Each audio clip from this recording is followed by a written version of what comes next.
How to clean up a small farm pond. Small farm ponds provide a watering hole for livestock, rural fire control, and an alternative option for irrigation. Furthermore, small ponds stocked with aquatic life will give you a place to fish when not hard at work on the farm. Over time, a buildup of trash and algae may collect in your small pond farm.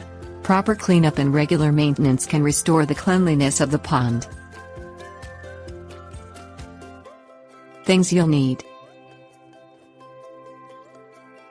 skimmer, garbage bags, waders, black or blue pond dye, pond aerator, oxygen level kit, ammonia testing kit, native fish and plants.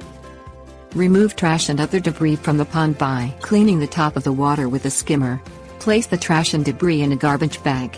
Pick up any trash around the pond and put in the garbage bag. Remove algae masses and moss by pulling it out of the pond.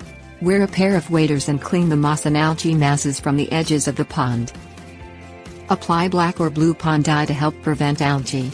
Pond dye prevents excessive sunlight from penetrating the water, which will slow algae growth. Dye specifically made for ponds will not harm plants, fish, or other aquatic life.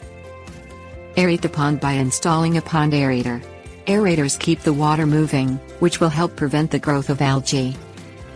Check the water's oxygen levels by using a test kit. Test kits are available at home improvement stores and garden centers. A low oxygen level will kill fish living in the pond.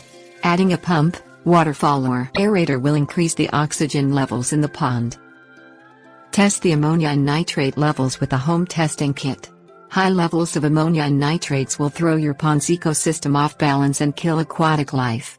Adding an ammonia neutralizer to the pond will lower levels. Read and follow all warnings and directions on ammonia neutralizers. Add plants and fish to keep a balanced ecosystem. Use aquatic life that is native to the area. Contact the local Division of Natural Resources and inquire about recommendations on aquatic life to keep in the pond.